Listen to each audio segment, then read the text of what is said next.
2026 FIFA World Cup will be the largest in history. It also happens to be meeting American soccer fans on their home turf for the first time in decades. Companies are paying hundreds of millions to reach them. But how do they avoid fading into the background? This is FC Explains. Next summer, 48 national soccer teams will play 104 games in 16 cities around the US, Mexico, and Canada over 2 months. It's the largest and longest World Cup in history, ready to welcome 6.5 million fans.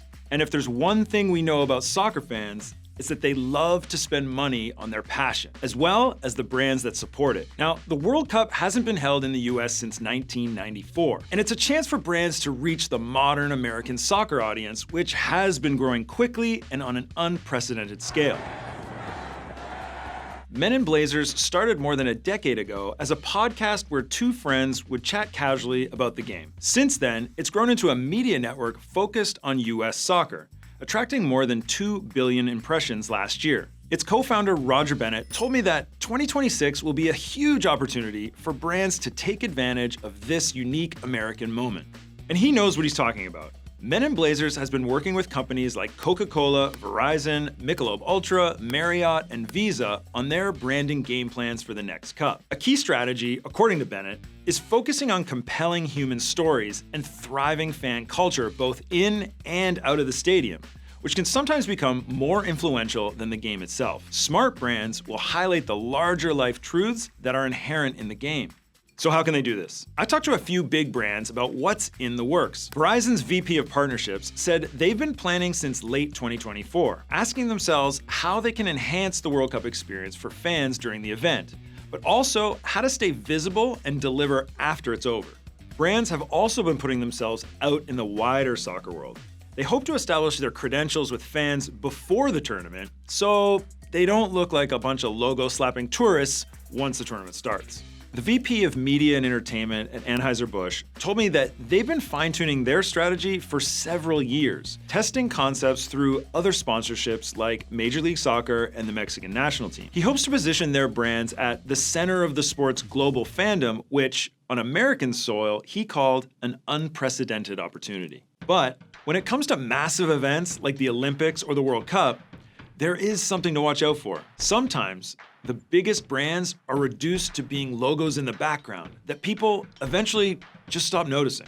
While trying to speak to everyone, they end up speaking to no one. McDonald's global CMO Morgan Flatley once called this phenomenon cultural wallpaper. Of course, billboards and halftime ads are table stakes at the tournament for bigger companies. But at a reported sponsorship price of $100 million, there needs to be a deeper connection. Today, it's all about meeting fans in real life and real time. And according to my sources, the best way to make that happen is at the last minute. James Kirkham, a brand consultant based in London, told me that he's been talking to brands in various ways about the 2026 World Cup for a decade. But most of the work actually won't start happening until about 100 days before the event. We talked about how brands used to focus on the idea of everyone coming together for a single moment, watching the game as one. It's a compelling concept that might have helped sell drinks on TV once upon a time. But that's not the way we consume media anymore. Today, social-first content like a TikTok or an Instagram post is more likely to create what Kirkham calls fan fuel.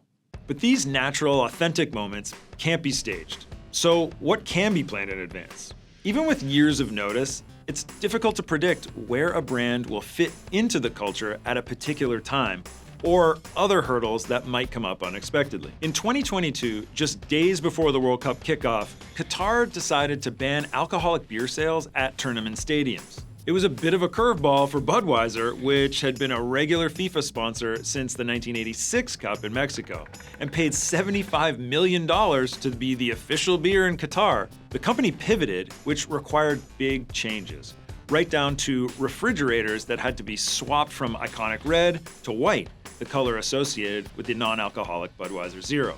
Most big-name brands are likely working on multiple game plans right now, but we probably won't see any big moves until a few months or even weeks before kickoff. So while it could seem like our video is late to the party on this, we might actually be early?